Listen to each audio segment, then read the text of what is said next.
क्रांतिदर्शी युग ऋषि वेद मूर्ति तपोनिष्ठ पंडित श्री राम शर्माचार्य एवं परम वंदनीय माता भगवती देवी शर्मा द्वारा भाष्यकृत 108 प्रमुख उपनिषदों के अंतर्गत ज्ञान खंड के श्वेता स्वतरोपनिषद का आज हम सभी स्वाध्याय करेंगे। अथ पंचमोऽध्यायः। पंचम अध्याय के प्रथम मंत्र में उपनिषद के ऋषि लिखते हैं,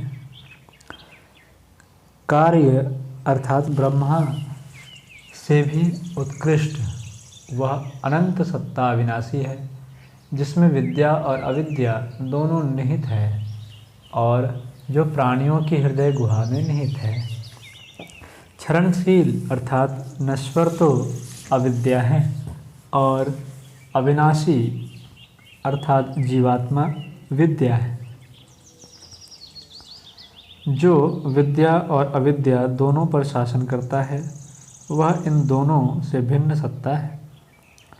दूसरे मंत्र में उपनिषद के ऋषि लिखते हैं, जो अद्वितीय परमात्मा प्रत्येक योनि का अधिष्ठाता है, जो संपूर्ण अर्थात 84 लाख योनियों को विभिन्न रूप प्रदान करता है, जिसने सबसे पहले उत्पन्न हुए कपिल मुनि को विशिष्ट ज्ञान संपदा से संपन्न किया तथा उन्हें उत्पन्न होते हुए देखा था, वही विद्या अविद्या से परे परम तत्व है।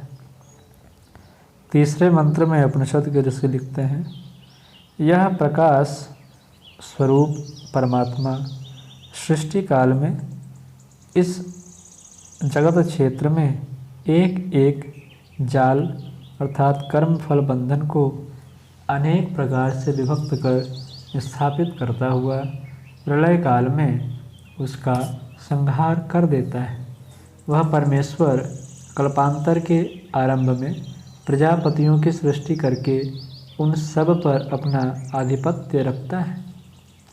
चौथे मंत्र में उपनिषद के ऋषि लिखते हैं, जिस प्रकार सूर्य देव अकेले ही ऊपर नीचे और इधर उधर की सभी दिशाओं को प्रकाशित करते हुए दैदीप्यमान होते हैं, उसी प्रकार वह परम पुरुष भगवान प्रकाश स्वरूप और वर्णीय होकर अकेले ही समस्त उत्पत्ति कारक शक्तियों पर अपना आधिपत्य रखता है। पांचवें मंत्र में उपनिषद के ऋषि लिखते हैं,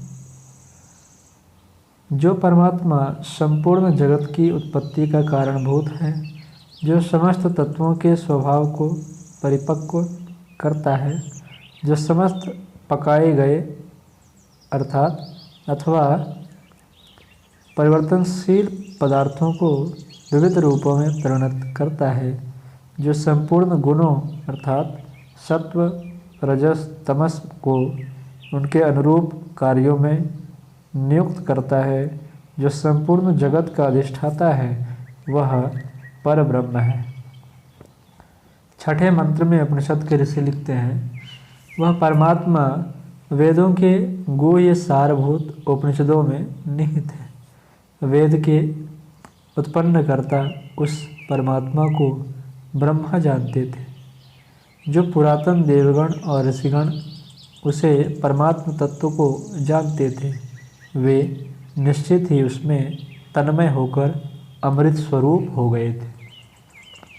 सातवें मंत्र में उपनिषद के ऋषि लिखते हैं, जो गुणों से युक्त फल प्राप्ति के उद्देश्य से कर्म करने वाला और अपने किए गए कर्म के फल का उपभोग करने वाला जीवात्मा है, वह विभिन्न रूपों को धारण करता हुआ 3 गुणों अर्थात सत रज तम से युक्त होकर 3 मार्गों अर्थात देवयान पितृयान तथा लौकिक योनियों या धर्म अधर्म तथा ज्ञान मार्ग से गमन करता है। वह प्राणों का अधिपति जीवात्मा अपने कर्मों के अनुसार विविध योनियों में गमन करता है। आठवें मंत्र में उपनिषद के ऋषि लिखते हैं, जो अंगुष्ठ मात्र परिमाण वाला सूर्य सदृश प्रकाश स्वरूप और संकल्प तथा अहंकार से युक्त है, जो बुद्धि और आत्मा के विशिष्ट गुणों से युक्त है, यह आरे अर्थात लकड़ी चीरने का यंत्र की नोक सदृश सूक्ष्म परमात्मा से भिन्न अस्तित्व वाला जीवात्मा योगियों द्वारा देखा गया है। 9वें मंत्र में उपनिषद के ऋषि लिखते हैं, एक बाल की नोक के 100वें भाग के पुनः 100 भागों में विभक्त करने पर जो कल्पित भाग होता है, जीव का स्वरूप उसी के बराबर अति सूक्ष्म समझना चाहिए, परंतु वही अनंत रूपों में विस्तृत भी हो जाता है। इस मंत्र की व्याख्या करते हुए युग ऋषि लिखते हैं, चेतना की सूक्ष्म इकाई की सूक्ष्मता का अनुमान कराने के लिए ऋषि ने यह उदाहरण दिया है। 10वें मंत्र में उपनिषद के ऋषि लिखते हैं, यह जीवात्मा न तो स्त्री है, न पुरुष है और न ही नपुंसक है। यह जिस जिस शरीर को ग्रहण करता है उसी उसी से संबद्ध हो जाता है। 11वें मंत्र में उपनिषद के ऋषि लिखते हैं, अन्न और जल के सेवन से जिस प्रकार शरीर परिपुष्ट होता है, उसकी वृद्धि होती है, उसी प्रकार संकल्प, स्पर्श, दृष्टि और मोह से जीवात्मा का जन्म और विस्तार अर्थात अनेक योनियों में होता है। जीवात्मा अपने किए हुए कर्मों के फल के अनुसार भिन्न भिन्न स्थानों में भिन्न भिन्न शारीरिक रूपों में को बार बार धारण करता है। 12वें मंत्र में उपनिषद के ऋषि लिखते हैं, जीवात्मा अपने आंतरिक गुणों अर्थात ममता, अहंता, आकांक्षा आदि के अनुसार स्थूल और सूक्ष्म बहुत से रूप धारण करता है। अपने क्रियात्मक गुणों अर्थात संस्कारों तथा चेतनात्मक गुणों अर्थात चिंतन, मनन, संकल्प आदि के अनुरूप शरीर धारण कराने वाला हेतु कोई दूसरा परमपिता परमात्मा भी देखा जाना गया है। 13वें मंत्र में उपनिषद के ऋषि लिखते हैं, इस घोर संसार अर्थात भवसागर में उस अनादि अनंत विश्व सृजता अनेक रूपों वाले संपूर्ण विश्व को अकेले ही अपनी सत्ता से आवृत्त करने वाले परमात्मा देव को जानकर साधक समस्त बंधनों से मुक्त हो जाता है।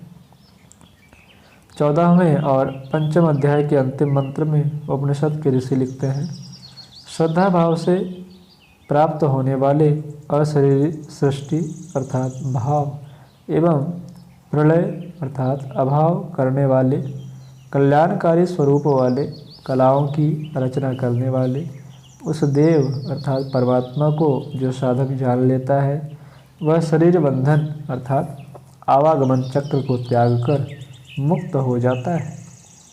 आज की कक्षा में इतना ही। अगली चर्चा हम लोग अगली कक्षाओं में करेंगे।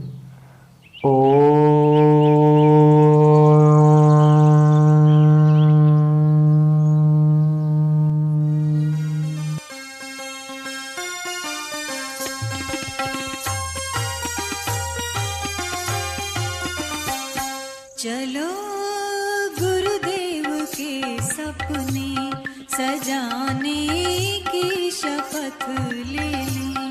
चलो गुरुदेव के सपने सजाने